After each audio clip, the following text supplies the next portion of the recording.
In the amazing book, Ministry of Healing, by Ellen White, an amazing healing principle is magnified. She wrote, "Sickness of the mind prevails everywhere.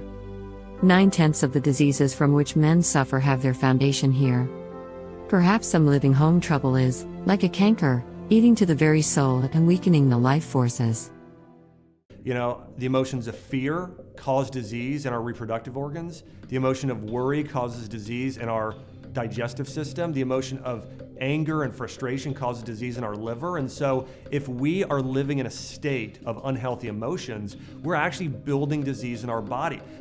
I will have to say that when I found out that emotions could affect an organ and the health of the organ is connected through your nervous system to a muscle, your muscle becomes an indicator of what's going on internally.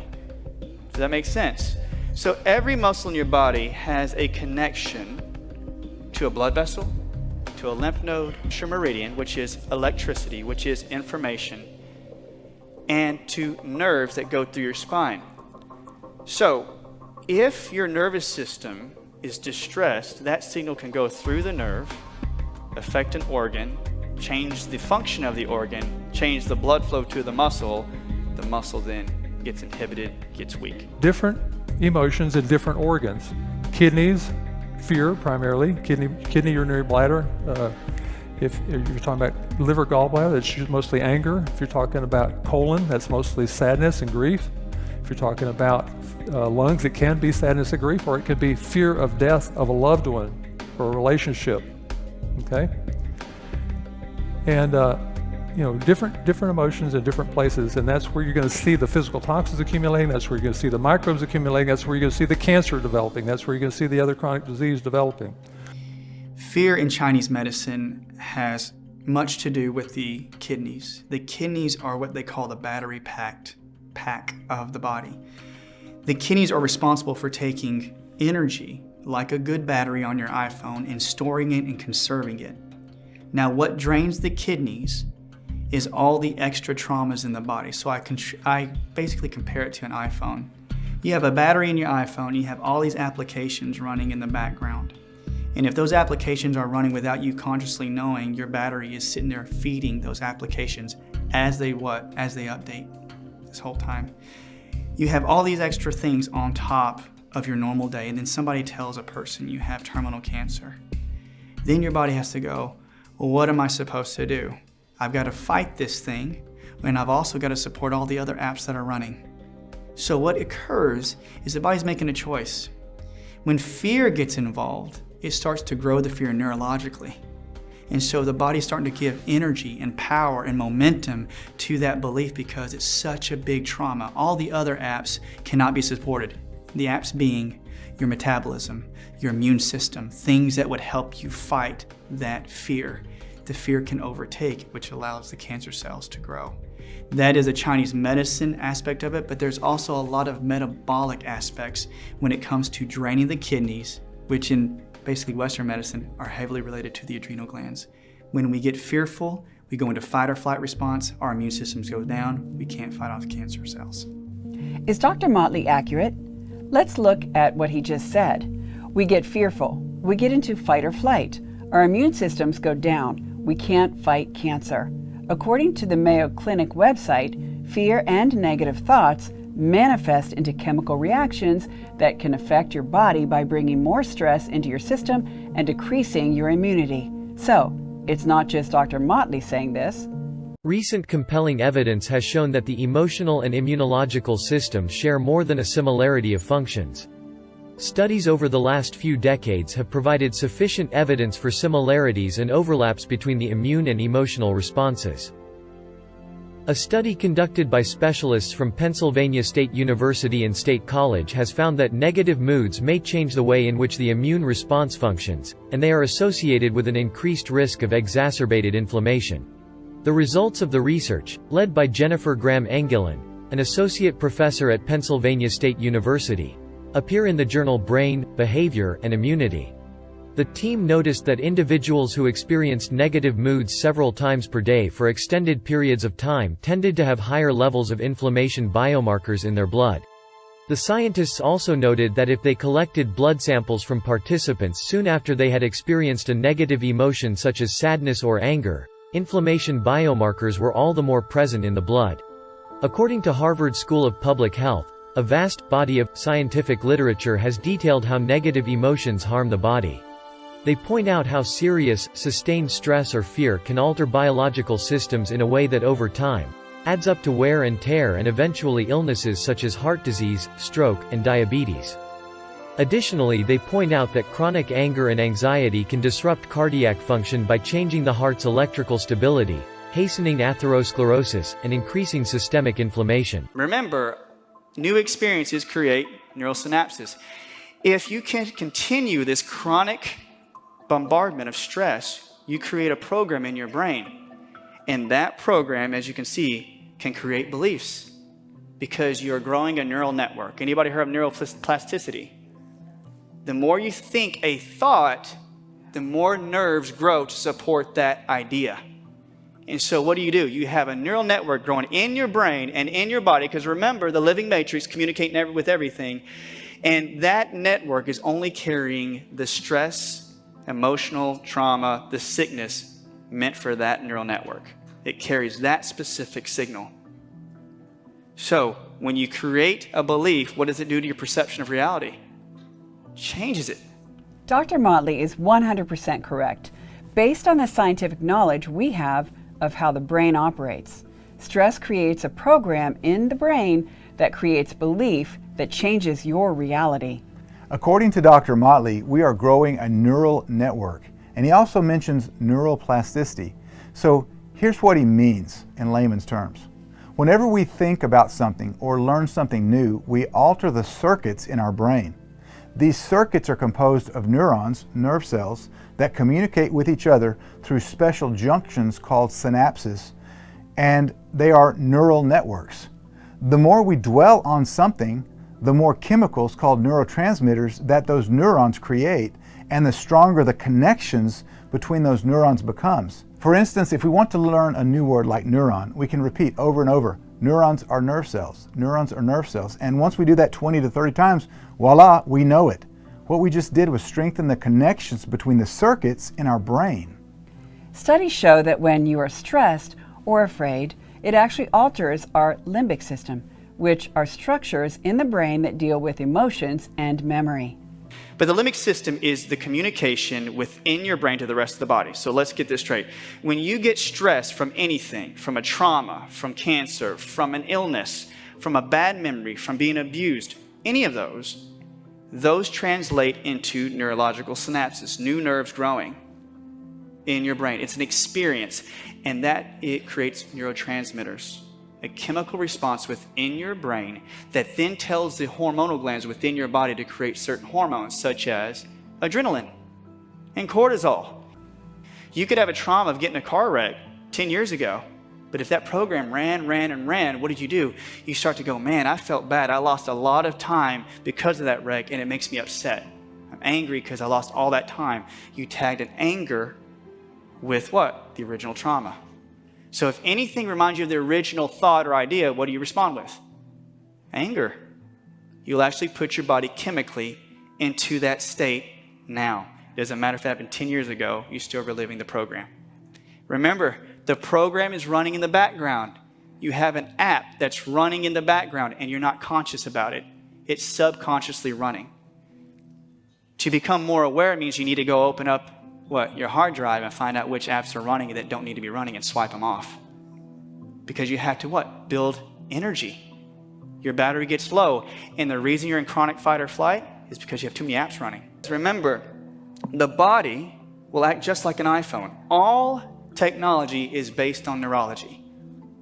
For example, if you open up your iPhone and you double click on the button, I have an old iPhone, forgive me. So if you open it up, you'll have lots of apps running, right?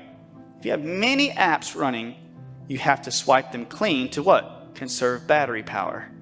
But if you have a lot of apps running, in other words, yeast, different emotions, different traumas, different chemical imbalances, what happens? Your battery has to choose which application requires the most energy. So you'll divert. And so you don't have enough energy to fight off unusual cell activity. When you feel sick or when you feel disconnected, it makes your body regret the past and worry about the future. And we think, oh, it's just a thought. No, it's not just a thought. When you have those types of events where you're thinking of the future, the past, biochemically, you're in that state. It doesn't matter if you're worried about it or regretting it, you are that now. So you respond to it chemically. You're creating the chemistry as if it's happening. There's no drug, there's no vaccine that is more potent to stimulate the immune system. There's a study, very interesting study, that shows that for every minute of anger, you will depress significantly, and measurably, of course, the quality and quantity of your immune system. 1 minute of anger, 6 hours of depression. 1 minute of laughter will boost significantly your immune system for 24 hours. Aha, this is why depressed people have more infections, right? Because their white blood cells aren't working. We know natural killer cells are increased. Their activity increases when you're laughing, when you're happy, when hugging, loving, being loved. We know they go down when you're depressed, when you're afraid. You know, so when the doctor says you're going to die in 3 months, oh my God, that's sorcery. That's sorcery. I mean, he doesn't know when he's going to die. So when he's making a prediction like that, and he's wearing his white coat, that is, he just abused his authority, and you might die in 3 months because he said it, because you're going to believe him. That is sorcery. It's nothing less. A negative thought can kill you faster than a bad germ. So one of the main things to detoxify is here. The mind. The mind. That thought now is going to be negative or it's going to be positive. Now, depending on whether that thought is negative or positive, now the emotion, which means energy in motion, that's all that means, is going to dictate a negative frequency or a positive frequency, whether it's a negative emotion or a positive emotion. Now, that negative frequency is going to then trigger what? The chemist. What is that? That's your brain. And this is science. So when that negative emotion creates a negative frequency, it triggers your brain. And when you have a positive emotion, do you know what you trigger? It's called the dose. D for dopamine, O for oxytocin, S for serotonin, and E for endorphins. And if they were running, you'd stay in a parasympathetic state and you wouldn't have cancer. I found a textbook from the New York Academy of Sciences called The Biological Foundations of Music. And this is a $100 textbook from all these academically affiliated MDs and PhDs. And what they found is they showed that when you play music, and actually you can show things when you sing too, music in general is therapeutic. Singing and playing is even more therapeutic. Just listening to music that relaxes you is good for you, and it can have extraordinary healing capacities. The studies are beyond argument now that the music that you're listening to, making, singing, or playing actually changes the way the brain works. Hans Selye, in his incredible work, Dr. Selye was the grandfather of stress, and there's many others in the field who have clearly proven that stress is a killer and music is a healer. There's a man named Pythagoras, and we all know him as the father of mathematics. But what people don't know is that his #1 passion and what he was really best at was music. He was a musician. And he created his own musical instrument. It was called the monochord. You're gonna love this. The monochord was 6 feet long, and one side of it was nothing but strings attached to the other, tuned in drones to a specific frequency. The other side was padded like a couch. So the disciple would lay upon the couch and Pythagoras would play music for 20, 30 minutes. Interesting, all my stuff's 20 to 30 minutes long. He would play the strings and it would resonate this guy's body, and they would start, it broke insomnia, certain types of disease, sickness. He said mostly though emotional issues, depression, psychological imbalance. Here was the mind blower, is that one of his disciples was Plato. So if it worked then, it's going to work now. Michael Terrell mentioned Pythagoras, the father of mathematics, which, believe it or not, has a lot to do with music. You may have noticed in that column of halogens, iodine. Iodine, a very important element for preventing cancer. I'm going to play for you iodine, and then I'm going to play you the octaves of iodine. Iodine starts here. sounds kind of low, sounds maybe a little spooky, like a foghorn or something, right? If you go up an octave, and another octave, and one more octave, it's oxygen 16. That's the oxygen 16 tone. It turns out that iodine is the prime number base harmonic of oxygen. Iodine's atomic mass is 2 to the 7th minus 1, 127, which is a prime number. Now, I think about the mathematics of these elements quite a lot, but let me explain why this is so amazing. Let me turn this off here. A prime number, of course, is a number that's only divisible by itself and 1. Prime numbers have no harmonics lower than themselves, but they can have harmonics higher than themselves, a doubling or tripling or quadrupling of their atomic mass number. So iodine being a prime number is the base grounding element of the halogens, which is why it's so grounding for your body, for breast tissue, for prostate tissue. It's why it's anti-cancer. It's a quote heavy metal, but it's a heavy metal that is harmonically in tune with oxygen 16 that you're breathing in with every breath. And oxygen is a higher harmonic of iodine. So iodine and oxygen go together. We've never thought about it that way perhaps until you heard it. When you hear iodine here and oxygen here, they are in tune with hydrogen here. Hydrogen is a higher harmonic of oxygen. So iodine, oxygen, and hydrogen all are harmonics of each other. We're light beings. This is actually a cross-section of the DNA. And, you know, which, I don't know, do you know anything about sacred geometry? I mean, when I looked at it just made me shiver. This is actually a cross-section of the DNA. This is the DNA as we know it, right? It's actually the perfect antenna for picking up frequency. But this shows us here that the DNA, as I call it, a thing of beauty and complexity, sacred geometry. This is a cross-section of DNA revealing 4 billion photonic flashlights in one cross-section of DNA. What I would like to see is actually in schools, in churches, let's start with children and say, hey, look, we want you to understand that you're living in something, this human body, that is miraculous. When you have cancer or any injury in your body, that voltage of the cell goes down. It becomes like 20, 30 millivoltage. Your healthy cell have 70 to 110 millivoltage. So when you do PMF, you actually charge the body, the cell membrane. So it's always good to do pulse PMF before any kind of treatment, IVs, any. What is PEMF? Pulsating electromagnetic energy fields. So not a static magnet. Everything in life pulses. We need a pulse. On the moon, there is no PEMF, there is no pulse, and that's why nothing lives there. So, we have then adapted to and now are dependent upon energy that we weren't aware that even existed. It wasn't until we sent somebody into space in 1962, Yuri Gagarin. He was only out there for an hour and 48 minutes.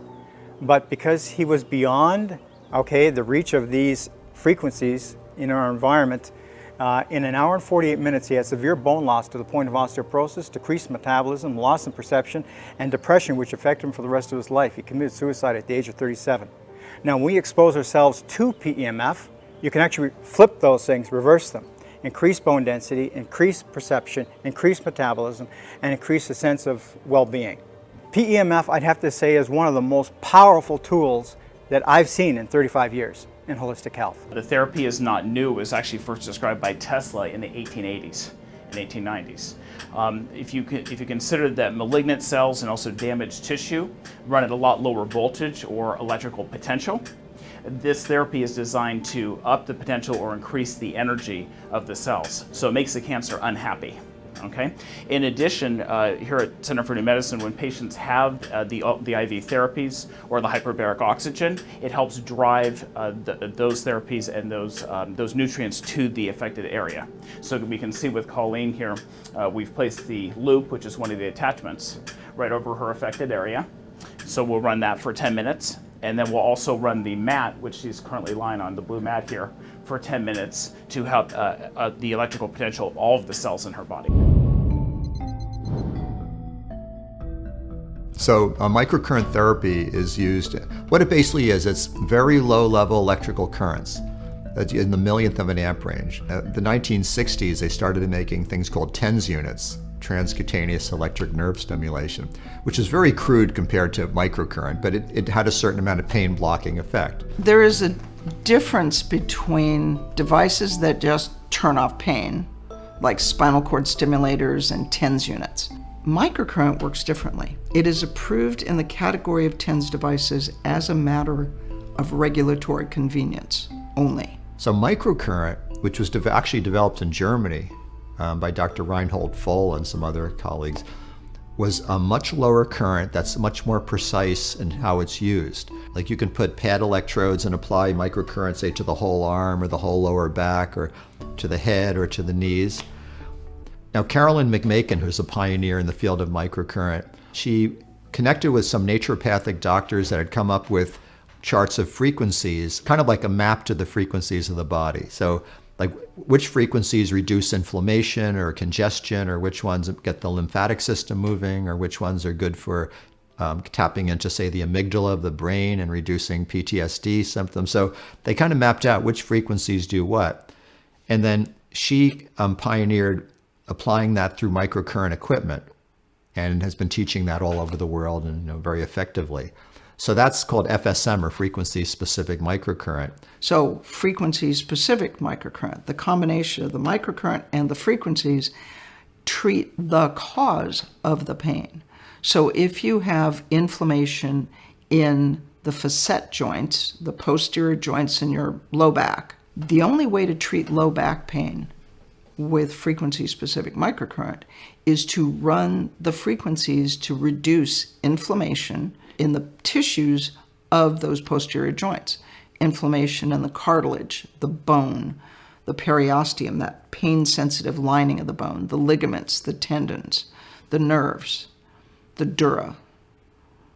It treats the cause of the pain. And when it doesn't work, it's because you missed something. The whole myofascial community really wanted myofascial pain to be a muscle disease, something wrong with the muscles. We don't treat the muscle.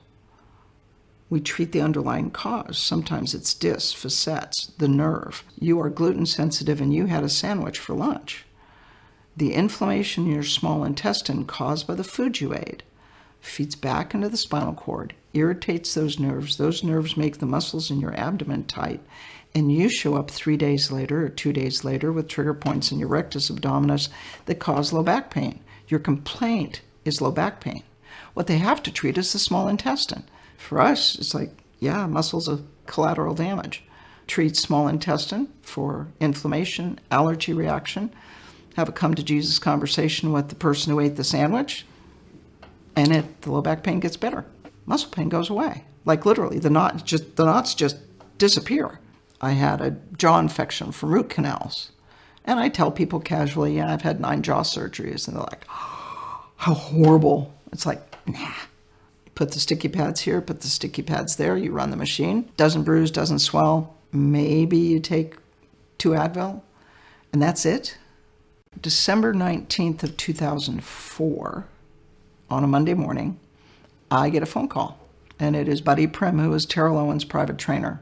And he said, Terrell was hurt yesterday, and he wants to play in the Super Bowl in 6 weeks. And his chiropractor, who does FSM, said he's not going to do it, it's going to have to be you.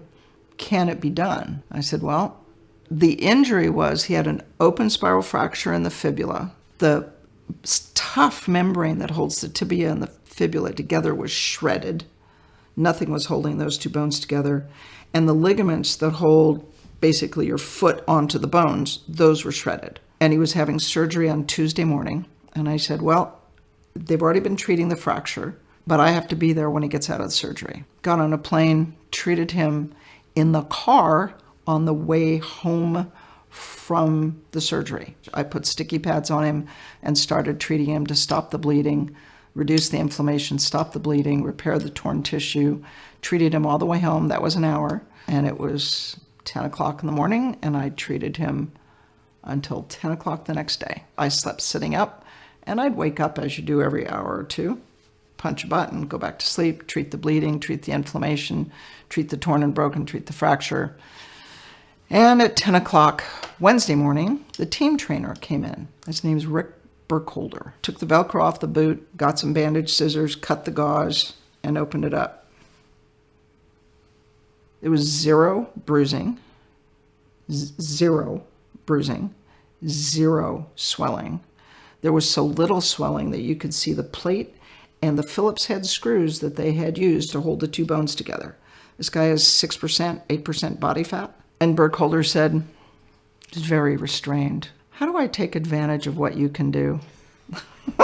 And I said, well, you're going to have to believe what you see, because I've never done anything like this before. So I treated him another probably 14 hours that day. And then I think it was Christmas Eve. So I treated him morning, flew home Christmas Eve. Burkholder, on the 26th, had him running in a swimming pool, 3 feet of water with a Ziploc baggie on his leg, an hour a day to take the gravity off of it. Think about it. He had not only to be repaired, he had to be physically fit to play in the Super Bowl. He's a wide receiver. He sprints.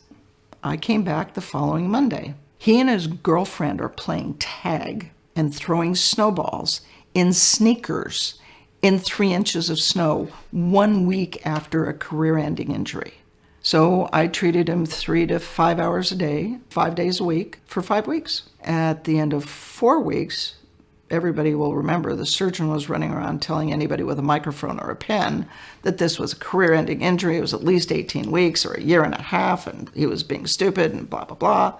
And he wouldn't clear Terrell to play. T.O. was rehabbing the very next day after his surgery. Yes, the very next day. He was expecting to go home, chill, and recover after surgery, but no, he was called in to go through intensive rehab the very next day. He would go on to rehab non-stop twice a day for the next 6 weeks. Head coach Andy Reid told everyone Terrell Owens was not going to play, but the trainers letting them know he will play, going against Andy Reid's word. Fast forward to Super Bowl Sunday, and T.O. was preparing for his pregame jog. The trainers taped his ankle up, something he wasn't used to, but it's for extra protection. He said he went out to the field and his ankle was hurting so bad he went right back to the training room, and he said he can't wear it. They took the tape off, and T.O. went out to a sea of cameras, and in his words, the rest is history. And it was. Doctor, he didn't medically clear me to play. So I had to sign a waiver to release the Eagles of any liability. Mr. Burkholder had a different idea. So he said, I'll get him cleared. So we took a fluoroscopy, it's a moving picture x-ray, and showed that the ankle was completely stable. The ligaments were completely healed. The fracture, an open spiral fracture, was healed bone to bone in 4 weeks. That's not possible. And Burkholder said, yep, he can practice. So they did. I mean, the trainers were brilliant. He had him playing video games with his feet to get the proprioception back. And then got to the Super Bowl. He got there Tuesday, and he couldn't run. I got there Wednesday. His massage therapist, Brian Glotzbach, and I put him on a massage table in the bowels of the stadium at the Super Bowl. And I ran the frequencies, and Brian has fingers like steel. And we took apart the scar tissue in his leg down to the bone, 5 hours. The frequencies resonate with the bonds that hold the scar tissue together. So you wait for it to soften, and then you just blow right through it with your finger. And it goes all the way down. Brian still describes it as bloodless surgery. It was crazy. And then his chiropractor came on Thursday and adjusted the ankle, played on Sunday like he'd never been hurt. Welcome to Jacksonville, Florida, on a glorious day just made for football. Super Bowl 39, about to begin. That's why Philadelphia, to this day, loves here, because this dude was hurt, and nobody thought he was going to play. Belichick will tell you this is a pass-first team. Owens, open space. Harrison chasing and out of bounds inside the 20. And so much for him being a decoy.